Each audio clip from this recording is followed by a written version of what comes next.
धौलपुर नाम के एक गांव में एक बहुत बड़ा गुंडा रहता था। उसका नाम था कल्लू।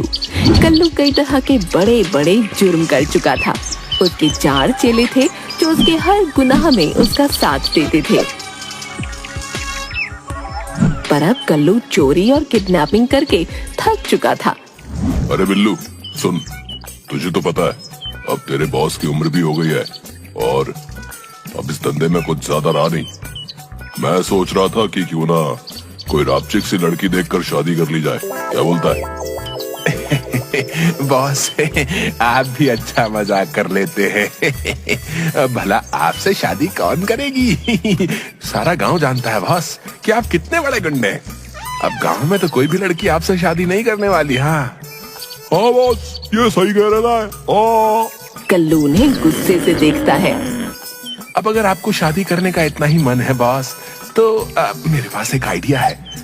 क्यों ना हम शहर चले, वहाँ पर ये कोई भी नहीं जान पाएगा कि हम सब गुंडे हैं। हाँ, और कोई भी लड़की हमसे शादी करने को तैयार हो जाएगी। अरे मेरा मतलब आपसे बॉस, आपसे। हाँ, और क्या पता बॉस की शादी के बाद हमें भी कोई लड़की मिल जाए। ये सुनकर कल्लू उसे आंख दिखाता है, फिर बिल्ला से कहता है, बात तो तुमने बिल्कुल ठीक की। हम शहर जाकर ऐसा ड्रामा करेंगे कि सबको लगेगा कि हम बहुत अच्छे खानदान से हैं, क्या समझे? लेकिन शहर जाने से पहले हमें एक बड़ा हाथ मारना होगा ताकि हम शहर में आराम से अपना गुजारा कर सकें। ये प्लान बनाकर कल्लू अपने चेलों के साथ शहर के सबसे धनी सेठ को लूटने की तैयारी बनाने लगा। कल्लू बहुत बड़ा गुंडा था और हमेशा अपना स्टेटस मेंटेन रखता था। वो किसी को भी लूटने से पहले गांव में खबर फैला देता था कि वो किसे और कब लूटने वाला है। ऐसा करके वो लोगों को दिखाता था कि वो किसी से नहीं डरता और किसी में दम हो तो उसे रोक ले। जाओ, जाकर गांव में ये खबर फैला दो कि मैं अब गोरा सेठ को लूटने वाला हूँ और ये इस गांव में मेरी आखिरी लूट होगी। इस खबर ने पूरे गांव में अफरा तफरी मचा दी। कल्लू शाम को अपने चेलों के साथ गोरा सेठ के घर पहुंचा और वहां का माहौल देखकर दंग रह गया। अरे आओ आओ कल्लू भाई, तुमने तो आने में बहुत देर कर दी। मैं कब से तुम्हारी राह देख रहा था। अरे ओ सेठ हो, पागल हो गया क्या है? भला कोई गुंडे मवालियों की भी राह देखता है क्या है बे? हाँ और क्या, तू लुटने के लिए हमारी राह क्यों देख रहा था रे? ओए तू चुप कर, जब मैं बात कर रहा हूँ तो तू बीच में बकर बकर क्यों कर रहा है? जानता नहीं क्या मैं तेरा सीनियर हूँ? चुपचाप कोने में खड़ा रहे। अरे आप खड़े क्यों हैं कल्लू भाई? आइए बैठिए, कुछ ठंडा मंगवाऊं है? अरे ओ तेरा तो सच में दिमाग खराब हो गया लगता है। अरे नहीं नहीं कल्लू भाई, ये तो खुशी के मारे में बावला हुआ जा रहा हूँ। हाँ। किस बात की खुशी रहे तुझे? मैं तुझे लूटने आ रहा है? अरे यही तो खुशी की बात है कल्लू भाई। मैं साल भर इतनी मेहनत से पैसे कमाता हूँ और साल खत्म होते ही तुम आते हो और मुझसे सब कुछ लूट कर ले जाते हो। आहा, मगर क्योंकि ये तुम्हारी आखिरी लूटपाट है, मैं तुम्हें खुशी खुशी सब कुछ देने को तैयार हूँ। हाँ, मैं तो इस बात से बहुत खुश हूँ कि अब मुझे दोबारा तुम्हारी शक्ल नहीं देखनी पड़ेगी। अजीब पागल आदमी है बे, है? लूटने पर खुश हो रहा है? कर ला अपना सारा माल इधर कर। क्या? फिर कल्लू गोरा सेठ को लूटकर वापस अपने घर चला जाता है। अगले ही दिन कल्लू अपने चारों चेलों को लेकर शहर चला जाता है। गांव वाले भी कल्लू के जाने की खबर सुनकर काफी खुश थे। कल्लू अगले दिन ट्रेन से चारों चेलों के साथ शहर पहुंचता है। अरे वाह बॉस, ये जगह तो एकदम फैंटास्टिक है। हाँ, यहाँ तो मजा ही मजा आएगा। चलिए हम पहले चलकर कोई रहने की जगह ढूंढते हैं बॉस। नहीं, उसकी कोई जरूरत नहीं है। तुम लोगों को शायद पता नहीं है, पर मेरा एक बचपन का खास दोस्त यहाँ रहता है। वो बस हमें लेने को आता ही होगा। तभी कल्लू के बचपन का दोस्त पिंकू उसे लेने स्टेशन पहुंचा। वो सब पिंकू के घर जाते हैं। कल्लू पिंकू को सब कुछ बताता है कि वो लोग सब गलत काम कुछ समय के लिए छोड़कर यहाँ आए हैं और कल्लू अपने लिए लड़की ढूंढ रहा है। इसके लिए हमें थोड़ी सी मेहनत करनी होगी। हाँ हाँ पिंकू, मैं कुछ भी करने को तैयार हूँ, बस तुम मेरे लिए लड़की ढूंढ दो। हाँ तो कल्लू, तुम मेरी बात ध्यान से सुनो। कल्लू और उसके चारों चेले ध्यान से पिंकू की बात सुनते हैं।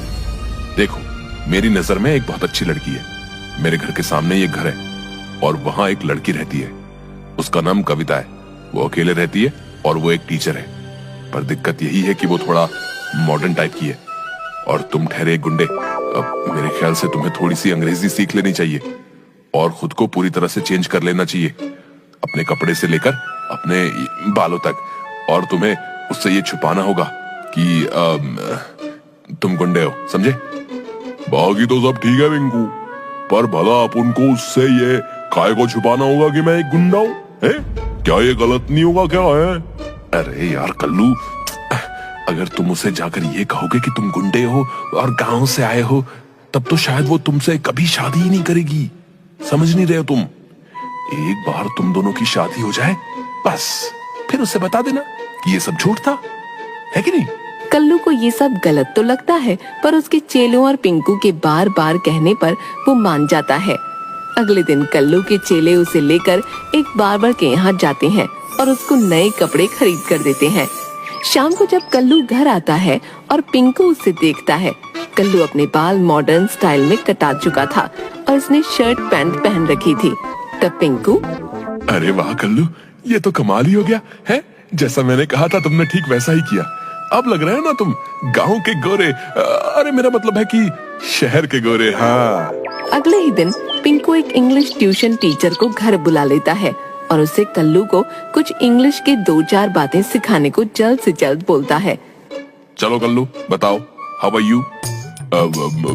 मी नो व्हेन यू ओके। ये सुनकर वहाँ बैठे पिंकू और कल्लू के बाकी चेले जोर जोर से हंसने लगते हैं। वाह उस्ताद वाह, क्या अंग्रेजी बोली आपने, वाह वाह। इसको सुनकर तो अंग्रेज भी शर्मा जाएंगे। हाँ। अरे उस्ताद, जरा हमें भी सिखा दो अपने जैसी थोड़ी सी अंग्रेजी। कल्लू को बहुत गुस्सा आता है और वो हवा में फायरिंग कर देता है। ट्यूशन टीचर तो गोली की आवाज सुनते ही बेहोश हो जाता है। अरे कल्लू, ये क्या किया? अब तुम्हें कौन अंग्रेजी सिखाएगा? टीचर तो बेहोश हो गया। हो गया तो हो जाए बेहोश, अभी मरा तो नहीं है ना। ये सब मेरा मजाक उड़ा रहे हैं, कल्लू का मजाक।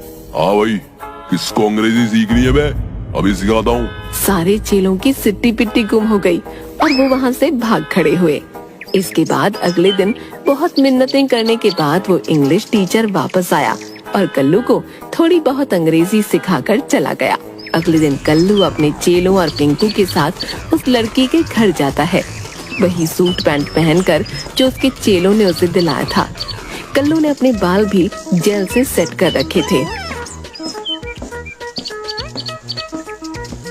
अरे आइए आइए, मैं आप सभी का इंतजार कर रही थी। आइला, लड़की तो रापची कह रहे। पिंकू, अब तो लगता है अपन दूल्हा बनी जाएंगा। हाँ ठीक है, चलो अंदर चलो, सब लोग बैठ जाओ। कल्लू और उसके चेले सोफे पर बैठ जाते हैं। सभी चेले टेबल पर रखी मिठाइयों को देखते ही उनकी तरफ हाथ लपका देते हैं और तभी कल्लू उनके हाथ पर गुस्से से मारता है।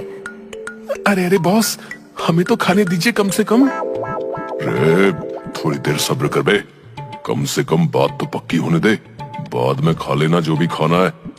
तभी बिल्लू की नजर वहाँ रखे फोटो फ्रेम पर पड़ती है, जिसे देखकर उसकी चीख निकल जाती है। कविता के साथ साथ सभी चेले उसकी तरफ हैरानी से देखते हैं। वो चुप हो जाता है और फिर बॉस के कानों में कुछ कहता है। अरे बॉस, जरा सामने लगे फोटो फ्रेम को तो देखो। उस फोटो फ्रेम को देखकर कल्लू की तो मानो पैरों तले जमीन ही खिसक जाती है और वो उछलकर खड़ा हो जाता है। अरे आपको क्या हुआ? आप ऐसे क्यों खड़े हो गए? अब नोथिंग, मेरा मतलब कुछ भी तो नहीं। हमें लगता है हमें अब जाना चाहिए। ऐसे कैसे? अभी तो आप लोग आए ही हैं, कुछ लीजिए ना, पापा आते होंगे। अब अभी जाने दो, दोबारा आएंगे, माना करो, अभी जाने दो। अरे क्या दोस्त है, अभी तो लड़की के पापा को कॉल किया हूँ, बस वो किसी भी वक्त आने लाओगा। अबे ये क्या किया रे तू? अब यहाँ से भागने में ही भलाई है। बॉस खिड़की के रास्ते चले क्या? अबे 1.5 फुटिए, तू तो निकल जाएगा, मेरे इस पेट का तो सोच। मैं तो कहता हूँ बॉस, जल्दी से सब फुट लो, इससे पहले कि लड़की का बाप हमें फोड़ ले। क्या? अरे आप सब लोग घबरा क्यों रहे हो? ऐसा क्या हो गया? लो पापा भी आ गए। तभी दरवाजे पर गोरा सेठ आकर खड़ा होता है।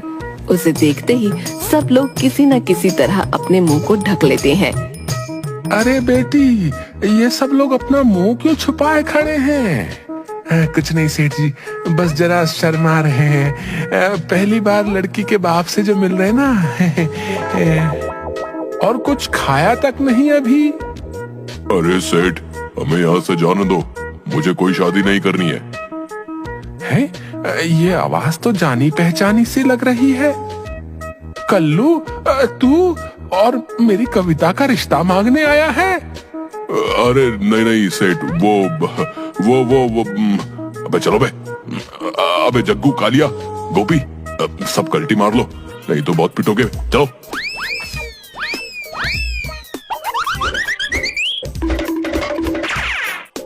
अरे पकड़ो इन्हें, पकड़ो पकड़ो, गुंडे चोर लफंगे कहीं के। सब लोग भागकर सड़क किनारे पहुंच जाते हैं। अरे बाप रे बाप, आज तो बाल बाल बचे। ए पिंकू, तू बिना सोचे समझे कहीं भी बात कर लेता है, मरवाएगा कभी हमें। अरे यार है तू मेरा, टेंशन नहीं लेने का। अभी मेरे पास एक और रिश्ता है तेरे लिए। एक और रिश्ता? नहीं नहीं। ये सुनकर सब लोग मिलकर